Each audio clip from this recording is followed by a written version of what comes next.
It's an isolated wilderness preserve on the largest island in the largest lake in the world, Isle Royale,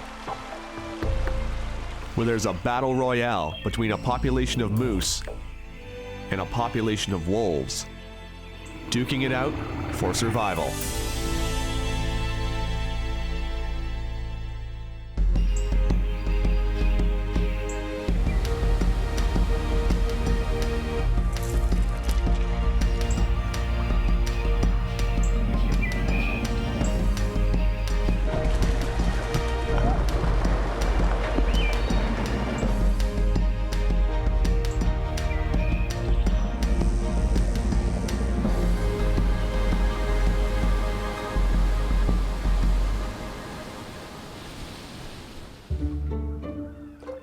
It's just after sunrise in Copper Harbor, Michigan. These adventurers are getting ready to head out into the middle of Lake Superior, to an island unlike anywhere else on the planet. Welcome aboard, ladies and gentlemen. Welcome aboard the Isle Royale Queen 4. My dad bought the boat in 1971, and I've been coming here for this is our 44th year. Captain Don Kilpala is heading out to Isle Royale, a massive island in Lake Superior, protected from the touches of modern-day life.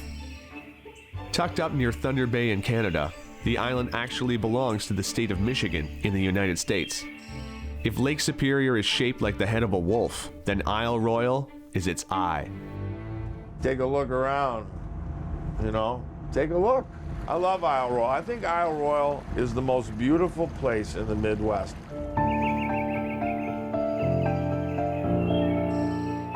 It's beautiful because it's pristine wilderness. The island is home to a population of wolves and moose, and being isolated from the mainland means it's the perfect place for researchers to study predator and prey.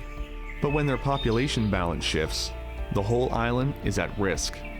Researchers are trying to figure out when to intervene and when to let Mother Nature take charge. It's not exactly an easy spot to visit. You got to take a boat or you got to take a seaplane. You've got to make arrangements. It's usually a 2-day travel experience. It's 50 miles long, 10 miles wide. It was a resort area and a commercial fishery in the 1850s, 1860s. They had copper mining there. In 1944, it was by Congress enacted as a national park.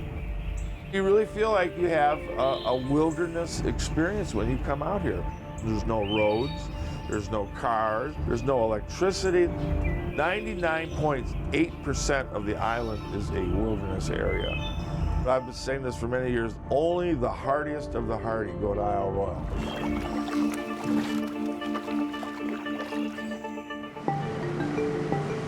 The hardy visit, but the hardiest work here.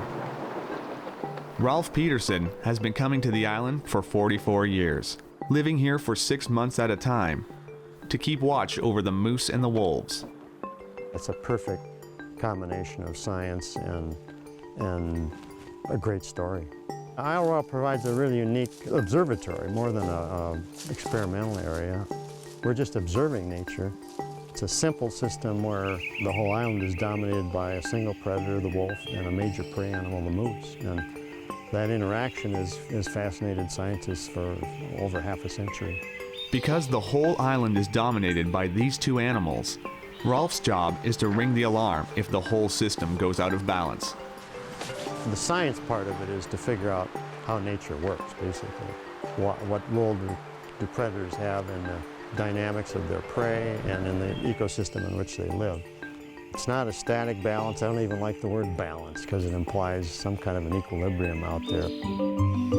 This year, he's counted 1,000 moose on the island. That's more moose per square kilometer than anywhere else in North America. In the past, there have been as many as 2,500 moose on the island. Yeah, there's a bull moose feeding in this pond on leftover plants from last year, aquatic plants. And that's a real important source of protein for moose. He's lost a lot of his hair to winter ticks that were on him last year during the winter. They're all off him now, but They're so irritating that the moose bite off their hair and rub off their hair. His antlers are growing real fast right now, and they're about 10 inches long, and they'll get to be perhaps 3 feet long. She's a young, could be a yearling, who's been kicked out of the house by her mom. And so she's looking for her mom. And life is just bad for a yearling. So if her mother has a calf, she'll get rid of her year-old offspring so that that calf bonds just with her. If you're a moose, life is just full of danger. Everything about them is geared towards avoiding predators. Their huge ears allow them to hear things a mile away. That big nose, which looks so awkward, is full of fancy valves that allow them to shut off their nostrils voluntarily. They can close their nose off. We can't do that. You know, we gotta go like that. By closing their noses, moose can swim far distances, which is how they got to the island in the first place. Moose probably swam over here early in the 20th century, and then they went through a big boom and bust without any predators here. Quickly, the moose population shot up into the thousands, gobbling up huge swaths of the forest, almost destroying the island. What to do about the overabundant moose population was the prominent wildlife management controversy of the entire national park system in the 40s. That went away as soon as the wolves showed up. The wolves showed up thanks to a particularly cold winter in the 1950s.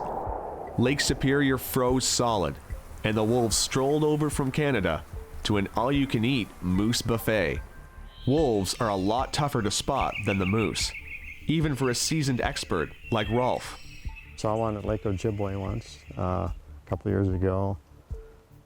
Yeah, it's been 2 or 3 years at least. Despite having plenty to eat, the wolves still have problems. Since their population is small and isolated, inbreeding is putting them at risk.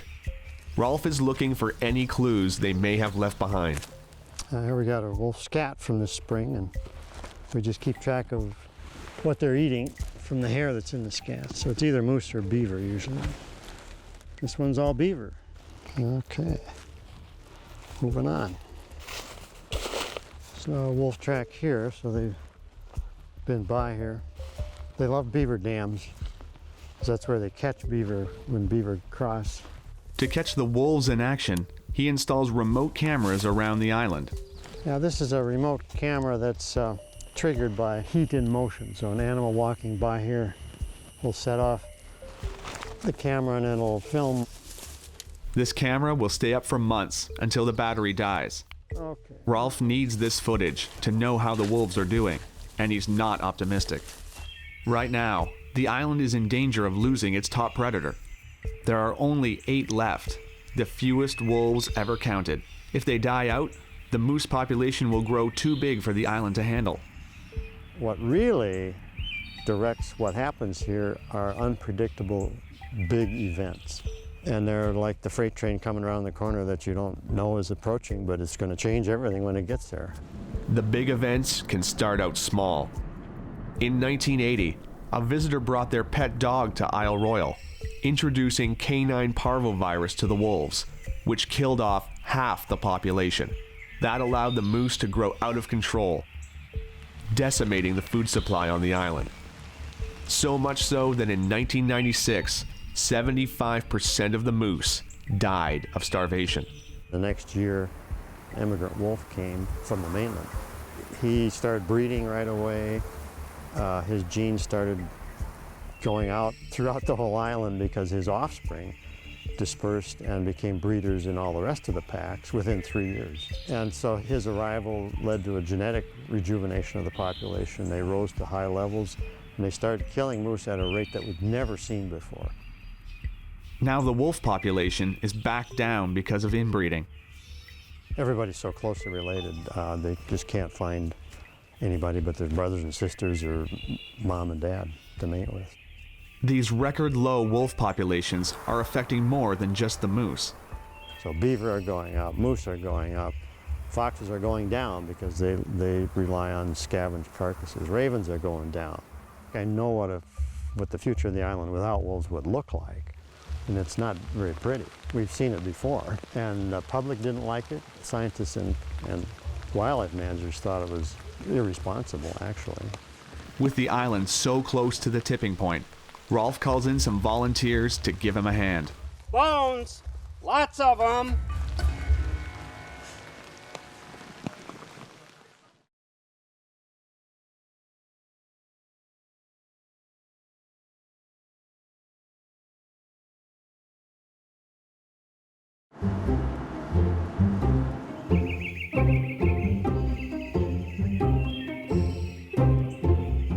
Here on Isle Royale, Rolf Peterson is trying to keep track of the moose and the wolves living on this remote island.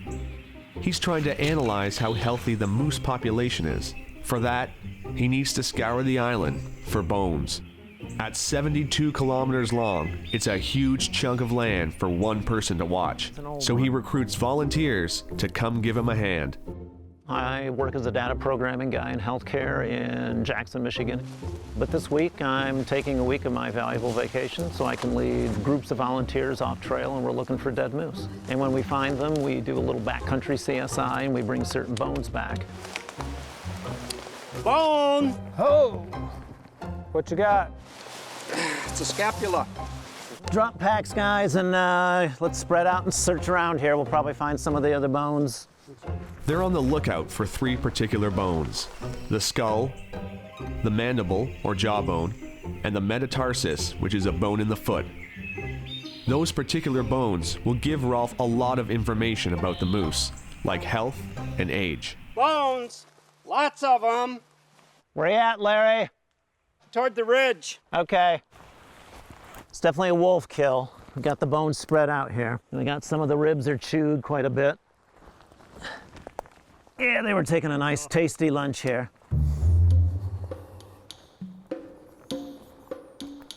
Well, looks like I found 2 leg bones over here.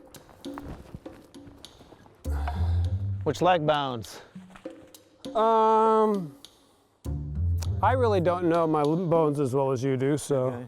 Back leg, femur, tib fib. Okay. Keep looking, we need the skull.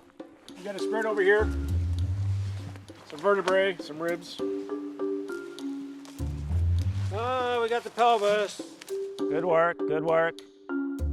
So how's the pelvis look? Has it got any arthritis? That may be a little bit right there.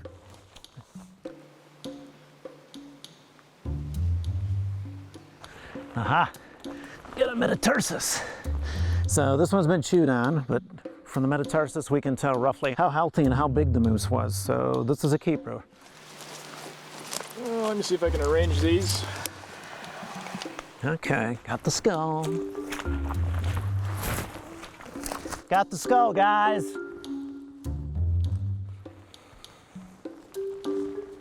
So this is definitely a wolf kill. The bones are scattered about. We found these bones probably over a spread of a good 200 feet. We haven't found all of them. A lot of the bones, especially the ribs, have been chewed, so the wolves were definitely quite hungry. This particular bull is not very old. The teeth have not been worn down a lot, and the pelvis is not showing a lot of signs of arthritis. So it's a little curious that they had a chance of pulling down a bull moose at some point, probably in the winter or early spring, because there's no antlers growing on the skull at this point. So it might just been starving a little bit towards the end of winter, but for some reason it was weakened and the wolves decided they could take this particular moose down. And they ate pretty much all of him, and we can't find all of him. And that's fairly typical of most of the wolf kills. You don't find all the bones. Okay guys, go find another moose. Spread out in a picket line. I got us on a bearing of 210. This team will be out in the woods for a whole week, hunting for bones. Over the 13 or 14 years that I've been doing this, I have probably found 90 to 100 moose that have contributed to the project.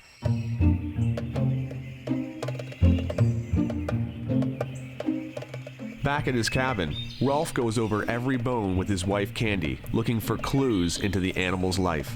The bull's skulls always weigh much more than the cow's, and you can see here that his antlers had just fallen off because it's kind of a concave surface and it's very rough So he died early in the winter.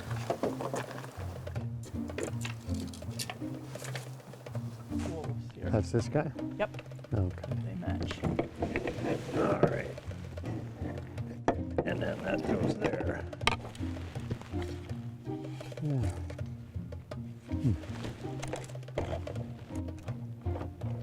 And, but it was loose and infected, so. All right. And that's the right, left hip. Dislocated hip. He was limping. Probable wolf kill. Yep. Okay. This is the haul from this year alone. Rolf has amassed quite the collection over the past few decades.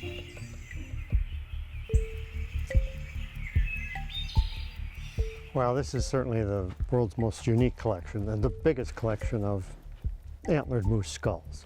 Yeah, we started collecting skulls of moose in about 1979 or so to get more data on size of the skull and particularly the brain case, which is a sign of early nutrition.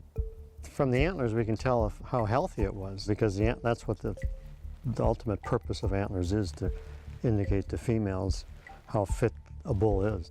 Yeah, these moose are a real exception. Most moose die without their antlers on, and most of them are killed by wolves.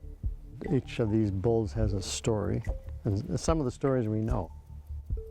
These two guys in the front died locked together. They got their antlers stuck during a rutting fight and then couldn't pull apart, and they both died.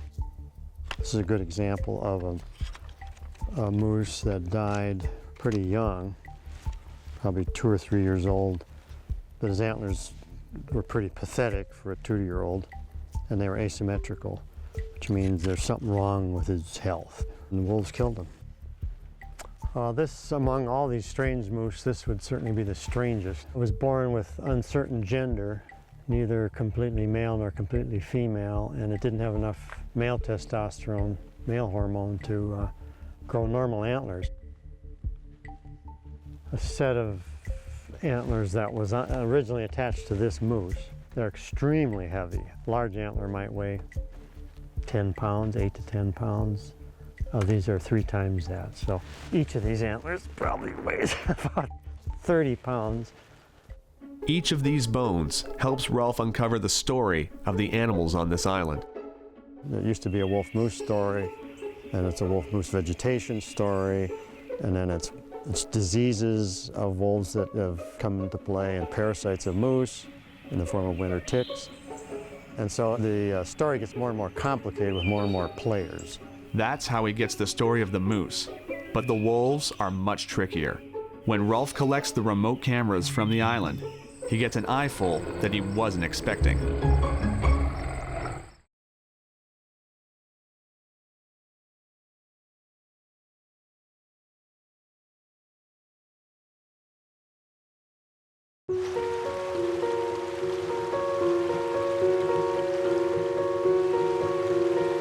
On Isle Royale, Rolf Peterson has just collected footage from his remote cameras around the island.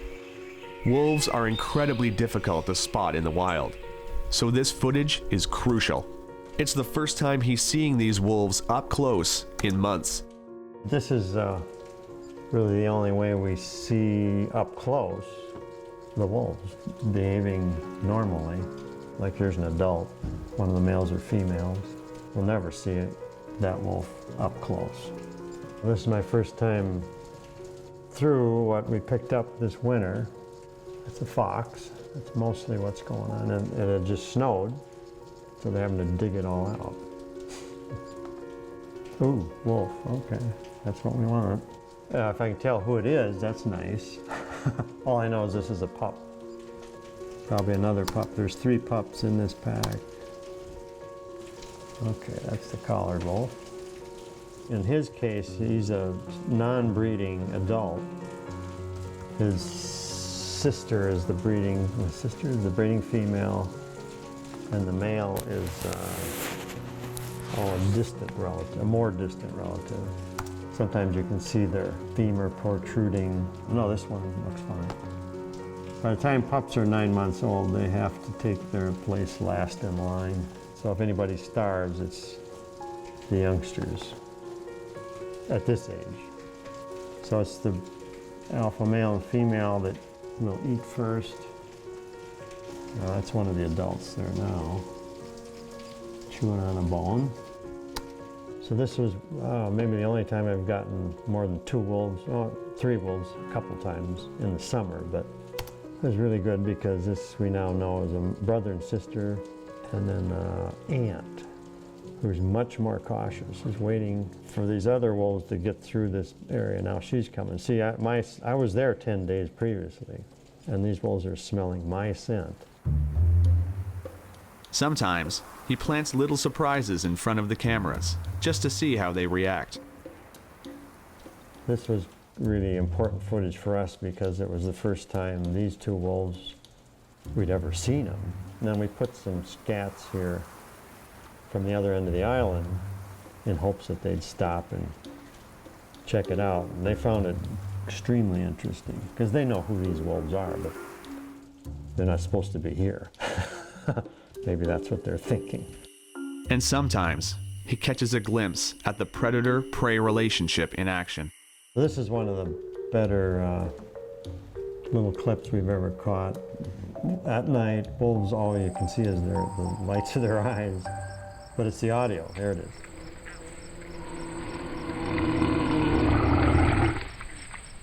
There it is. That's a moose growling at these wolves to intimidate them.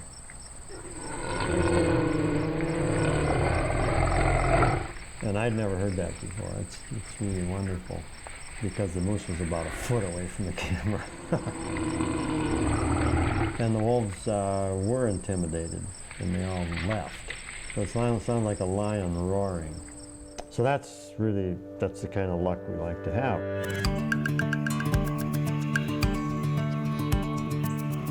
For now, the wolves of Isle Royale still have a fighting chance. But Rolf doesn't want to leave it up to chance this time. He's pushing to introduce new wolves to the island, a pair of them, to boost the current population. John Bustich and I, we share the directorship of the study. We've both advised strongly that putting wolves here from the mainland would be a pretty smart thing to do in terms of conserving the present population of wolves and conserving their position here on the island as an apex predator, and mostly keeping a lid on this moose population, because once that population bomb goes off, yeah, there's problems. It's a foggy, rainy morning on Isle Royale. Jeff and the other visitors are on their way home after a week out in the wild. Of the 4 teams, we found, I believe, about 19 or 20 different moose. We've got a lot of data for the project, and most of us are probably happy to be going home so we can get some nice dry clothes and a warm bed that we're used to. The wolves are definitely an important part of the identity of Isle Royale, I think. Just the chance to be off trail or on trail and hear the wolves at night, because they do howl, and that does add a certain flair to the island that you're not going to get if the wolves are gone. It's nice to know Isle Royale's here, and we're lucky enough to be able to come back year after year. As they return to civilization and the hustle and bustle of regular life, Rolf is still here, fighting to keep the wolves and the island alive. I would hope my legacy would be that people would appreciate how important it is to have a complete ecosystem, meaning top predators as well as herbivores and vegetation in some kind of a relationship. And it appears to be rather difficult even after 50 years for people to actually realize that these wolves are actually pretty important, and they in effect manage the island. So it's as simple as that.